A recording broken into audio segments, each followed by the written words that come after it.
Hi, Julie Jones from SSB Performance, Smarter, Stronger, Better Mindset Training, here with this week's Mindset Made Simple Tip of the Week, brought to you by Game Day Sportswear. This week we're talking about, want to win? Start helping. It's the little tool that high performers use. And as some of you know, Courtney Harmon, one of my former players, and I have started a podcast. It's called Game Changers Athlete Edition. And as you know, as a leader, working with your former players is the joy of all joys. Watching them go out and change the world is just an amazing and very, very satisfying thing. So I'm sure a lot of you can join me in that feeling. But what we've learned, Courtney and I, over the past month or two in taping and recording these podcasts is that high performers are helpers.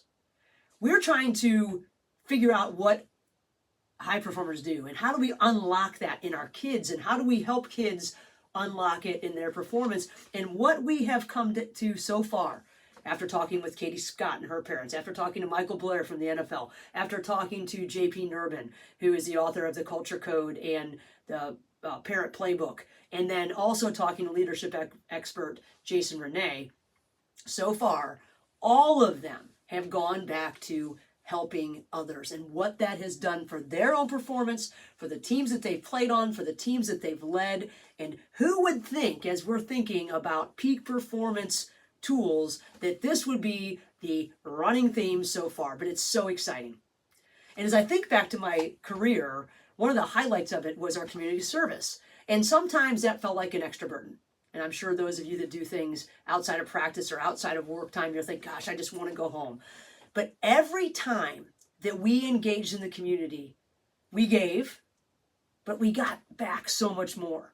And I bet you if I look back, I would find a positive correlation between the amount of time we spend in the community and positive team culture. I'd love to do a study on that.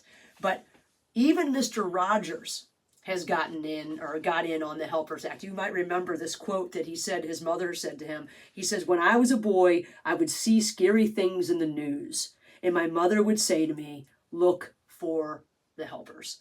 Those helpers don't just help, they're the heroes. And they're also, as we've come to find, the top performers. My nighttime reading right now is the book Help the Helper, and this has been recommended numerous times. I'm sure you've heard, if you follow softball, that Alabama softball talks about Mutita, finding joy in other people's success. Well, Patrick Murphy, the head coach at Alabama, recommends this Help the Helper book. And in the book, Pritchard and Elliott, the authors, emphasize that truly special teams in all fields have one common denominator: a willingness to do whatever it takes to help the helper. This is a culture of mutual respect. This is a culture where in this environment, everyone thrives. We're helping. As my Portland State Vikings teams like to say, rising tides lift all ships. My Stairmaster reading, when I am getting loose from my workout right now, is Unlocked by George Mumford. And in this book, he's talking about mindfulness. How do we use mindfulness to improve our performance? Well, he was the mindfulness coach to greats like Michael Jordan and Kobe Bryant and a bunch of other outstanding NBA players. But George started off as a drug addict. And what he found through mindfulness was how important helping is. And the more he helped, whether it was in a prison or in an NBA team or in a business, he got better himself. And he got further and further and further away from his addiction. Helping makes a difference. Everyone rises. So, great. All of this is wonderful if we want to make our team better. But what does this have to do with our own individual performance? Well, there's research in the Clinical Psychology Science Journal that says that individuals who engage in behaviors of helping report higher levels of positive emotion and were less affected by daily stressors. And we know that positive emotion is one of the biggest predictors of peak performance. When we feel stressed, we don't perform as well. When we're less stressed, we perform better. In fact, when we are looking to help others, or when we are under stress, or we are feeling pressure, one of the best things we can do is try to figure out, what can I do to make this situation better? In another podcast that I listened to The School of Greatness, the host Lewis Howes talks about his fear of public speaking. And as he was fearing this, which a lot of people do, even more than death, his speaking coach said, hey, stop thinking about what you're doing and whether people are looking at you or whatever that is, and think about how the information you're sharing is going to help the people that are listening. You are here to help. You're here to enhance the lives of others. This isn't about you. This shifting from an egocentric position to an OTL, as we used to say at Akron, observing the landscape, gets us out of our own head.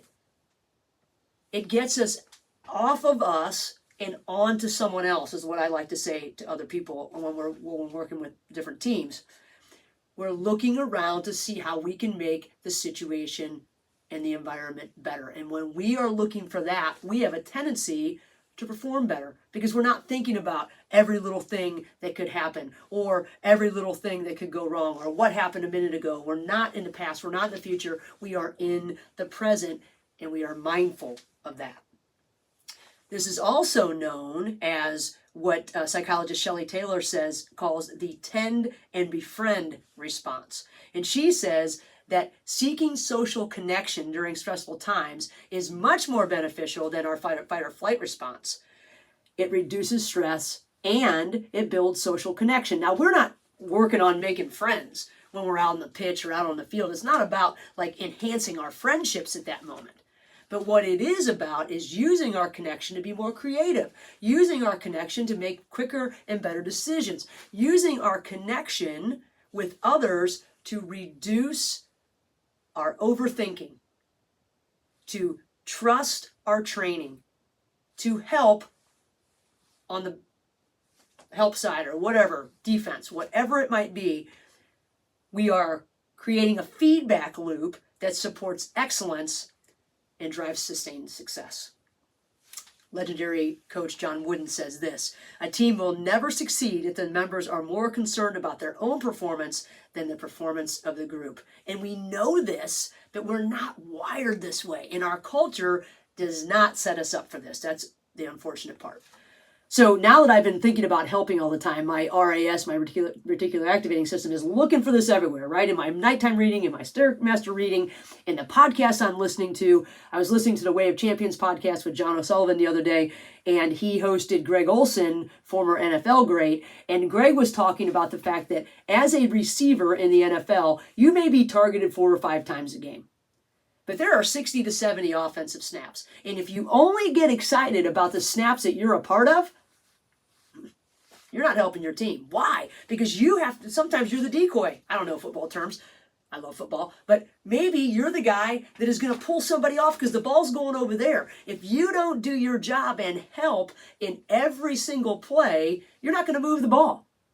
You are not being a good teammate. You're not helping if you only get excited when you are the target. In fact, if you're only excited when you are the target, just like we used to say, if they know you, if you look like you're stealing every time, they don't know when you really are stealing, right? That's why we used to give ice cream when someone said they're going when we weren't. It's about helping and giving effort and being supportive and doing your job, whether it has anything to do with you or your success at the moment.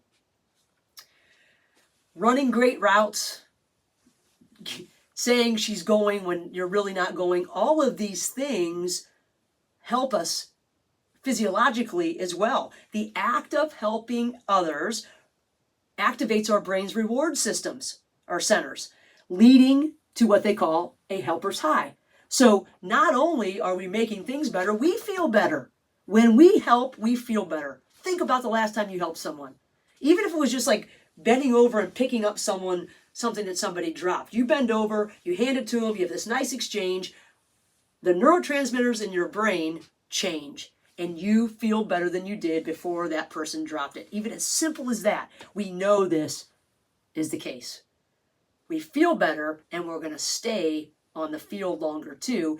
And not only that, it makes us healthier and helps us live longer. Why would we not help? The Make a Difference tattoo that 17-year-old U.S. soccer star Katie Scott has on her arm. It's all about her job. She thinks on the U.S. team is to make sure everyone around her plays to their peak. How does she do that? She helps. She's been there before. The new people, she's helping them. Why? Because when the team does better, she gets to score more. And it's not about her, but that equation fits. And she doesn't do it for that reason, but it makes everybody better. Yes, she has to, and we have to focus on ourselves. Yes, we have to protect ourselves. We have to put our oxygen mask on first. We have to do what it takes. In fact, Michael Jordan says, to be successful, you have to be selfish. Sounds rough, but you know Michael Jordan, right? Or you'll never achieve, he says. And once you get to the highest level, here's the key, then you have to be unselfish. Stay reachable, stay in touch, don't isolate. That transition from self-focused to outward or team-focused is where greatness happens. So how do we do this in this stat-chasing, transfer portal, I need a new title culture? Well, there's a few ways. We can be like Dean Smith. Dean Smith insisted, and yes, you can demand it to get started. He insisted that the guy who made the shot pointed to the guy who passed him the ball. Why? Because when we reward or acknowledge, we're going to get more of that behavior. And that guy's not making the shot if the guy doesn't pass him the ball.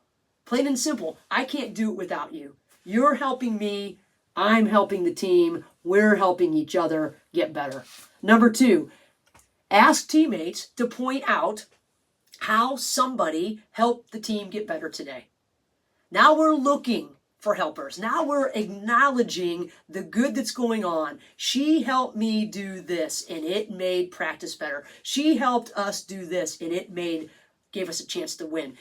She helped and we are looking for that. Our RAS is on search. Number 3, get people to say how they've helped. How did you help today? Because if you've got a selfish kid or a selfish employee or whatever it is, and they're only focused on their own stats, they're only focused on whatever it is that they have to get done, set them up.